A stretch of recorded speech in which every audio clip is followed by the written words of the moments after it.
নাহিদ খান, তিনি জানতে চেয়েছেন যে আফগানিস্তানের শিক্ষা ব্যবস্থা সম্পর্কে। আফগানে আমাদের দেশের ছাত্রদের জন্য স্কলারশিপ হিসেবে লেখাপড়ার ব্যবস্থা করা যায় কি? প্রিয় নাহিদ ভাই, তিনি আফগানিস্তানের শিক্ষা ব্যবস্থা সম্পর্কে যেটি জানতে চেয়েছেন সেই ব্যাপারে সংক্ষিপ্ত আমরা যতটুকু দেখেছি সেই আলোকে আমি সংক্ষিপ্ত বিবরণ যদি দিতে চাই।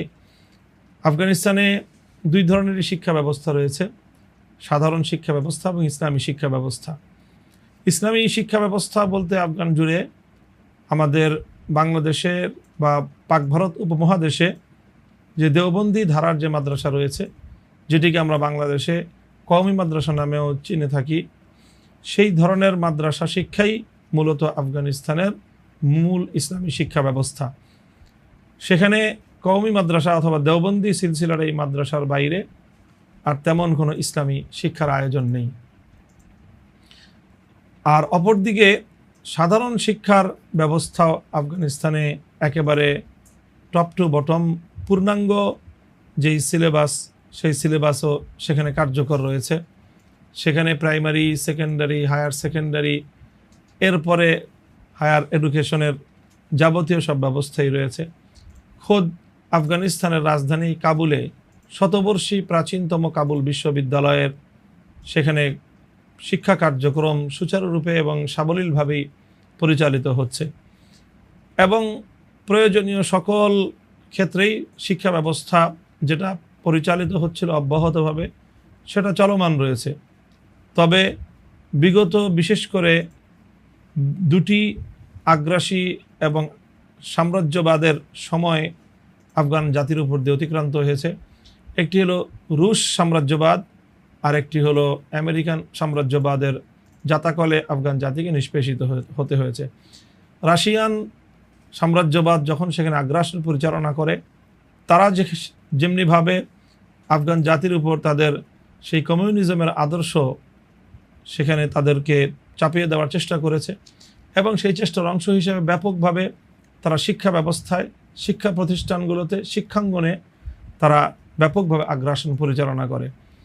আবার তার পরবর্তীতে যখন আমেরিকান নেতৃত্বাধীন পশ্চিমা ন্যাটো বাহিনীর আগ্রাসন পরিচালিত হয়, তারা বিগত প্রায় 20 বছরের বেশি সময় আরও বেশি চেষ্টা করেছে আফগান শিক্ষা ব্যবস্থাকে বিকৃত করে, শিক্ষা ব্যবস্থার মধ্যে আফগানি ঐতিহ্য, ইসলামী ঐতিহ্যকে সমূলে ধ্বংস করে পশ্চিমা সভ্যতা, পশ্চিমা কালচার এবং তাদের নানামুখী ইসলাম বিরোধী চিন্তা চেতনার শিক্ষা ব্যবস্থার মধ্যে অনুপ্রবেশ ঘটাতে, এবং সেটা বহুলাংশে তারা সফলও হয়েছে এবং তারা ব্যাপকভাবে শিক্ষা ব্যবস্থায় আগ্রাসন পরিচালনা করেছে। 2021 সালে সেই আমেরিকান নেতৃত্বাধীন ন্যাটো বাহিনী পরাজিত হয়ে বিদায় নেওয়ার পর থেকে সেখানে নতুন শিক্ষা কার্যক্রম ঢেলে সাজানোর কার্যক্রম চলছে।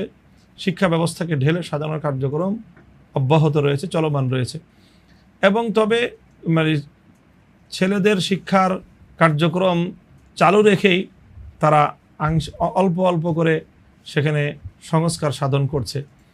নারী শিক্ষার ক্ষেত্রে আফগানিস্তানে এখন যে অবস্থা চলমান রয়েছে সেটি হলো যে মেয়েদের জন্য ক্লাস 6 পর্যন্ত সাধারণ শিক্ষার ব্যবস্থা রয়েছে, স্কুলগুলো সব উন্মুক্ত রয়েছে এবং মেয়েরা এই সকল স্কুলগুলোতে তারা পাঠ গ্রহণ করছে। ক্লাস 6-এর পর থেকে অন্যান্য ক্ষেত্রে মাদ্রাসা শিক্ষা মেয়েদের জন্য উন্মুক্ত রয়েছে। তবে জেনারেল স্কুল, কলেজ এবং ইউনিভার্সিটি পর্যায়ের নারীদের জন্য শিক্ষা কার্যক্রম এখন তারা স্থগিত রেখেছে এবং এই নারী শিক্ষার কার্যক্রম স্থগিত রাখার ব্যাখ্যা হলো তাদের কাছে যে একটা হলো শিক্ষা কার্যক্রম, শিক্ষা সিলেবাস, শিক্ষাক্রমে যে বিকৃতি সাধন করেছিল তার প্রধানতম টার্গেট ছিল নারী জাতিকে বিপদগামী করা।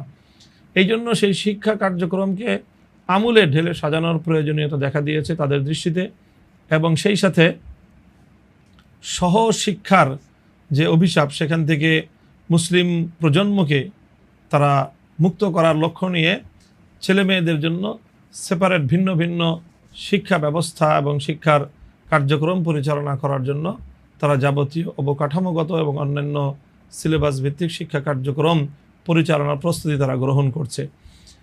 এবং তারা আশাবাদ ব্যক্ত করছে যে অনতিবিলম্বে মেয়েদের জন্যও তাদের যে স্বাভাবিক জেনারেল শিক্ষা কার্যক্রম সেটা বর্তমান যে ক্লাস 6 রয়েছে তার থেকে উপরের দিকের শিক্ষাগুলোকেও তারা মেয়েদের জন্য অনতিবিলম্বে আবার পুনর্বার চালু করতে পারবে বলে তারা এমনই আমাদেরকে আভাস দিয়েছেন।